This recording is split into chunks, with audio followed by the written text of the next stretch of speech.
માંડવી નગરપાલિકામાં ગઈકાલે જ નવા હોદ્દેદારોની વરણી કરવામાં આવી છે, ત્યારે બીજી જ તરફ માંડવી નગરમાં ચાલતી ગટર લાઇનની નબળી કામગીરીને લઈને સ્થાનિક પ્રજામાં ભારે રોષ જોવા મળી રહ્યો છે.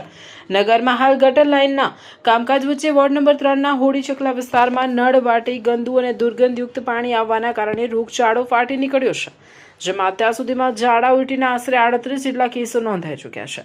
છતાં તંત્ર દ્વારા ગંભીર સમસ્યા અંગે હજુ સુધી કોઈ નક્કર પગલાં લેવામાં આવ્યા નથી. આ આક્રોશ વચ્ચે વોર્ડ નંબર 3ના જ અન્ય એક વિસ્તાર એવા નાના કુંભારવાડામાં મેરડી માતાના મંદિરથી લઈને બળવંતભાઈ સોંડચિયાના ઘર સુધી ગટર લાઇનના પાઇપો નાખવાની કામગીરી ચાલી રહી છે, જેમાં વાપરવામાં આવી રહેલા મટીરીયલની ગુણવત્તા સામે ગંભીર સવાલો ઉઠ્યા છે. અહીં તદ્દન હલકી કક્ષાના ભાંગેલા, તૂટેલા અને તિરાડો પડેલા પાઇપો નાખવામાં આવી રહ્યા હોવાનું નજરે પડતા જ સ્થાનિક રહીશો મોટી સંખ્યામાં ઘટનાસ્થળે એકઠા થઈ ગયા હતા અને આ ભ્રષ્ટાચાર સામે ઉગ્ર વિરોધ નોંધાવ્યો હતો. આ સમગ્ર મામલાની જાણ માંડવી નગરપાલિકાના નવનિયુક્ત ઉપપ્રમુખ પ્રવીણસિંહ ટોદારિયાને કરવામાં આવતા તેઓ તાત્કાલિક સ્થળ નિરીક્ષણ માટે દોડી આવ્યા હતા, જ્યાં સ્થાનિક લોકોએ તેમની સમક્ષ પોતાનો આક્રોશ ઠાલવતા સ્પષ્ટ શબ્દોમાં જણાવ્યું હતું કે જો આવી હલકી ગુણવત્તાવાળી કામગીરી જ કરવાની હોય તો આ કામકાજ અહીંથી સદંતર બંધ કરી દેવામાં આવે.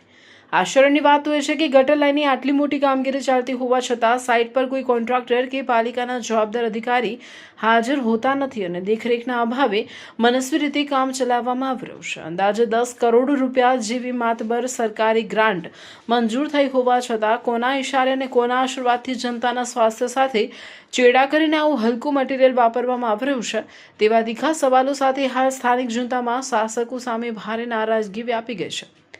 Bureau report Dharmendrasinh Rumasiya, Mandvi.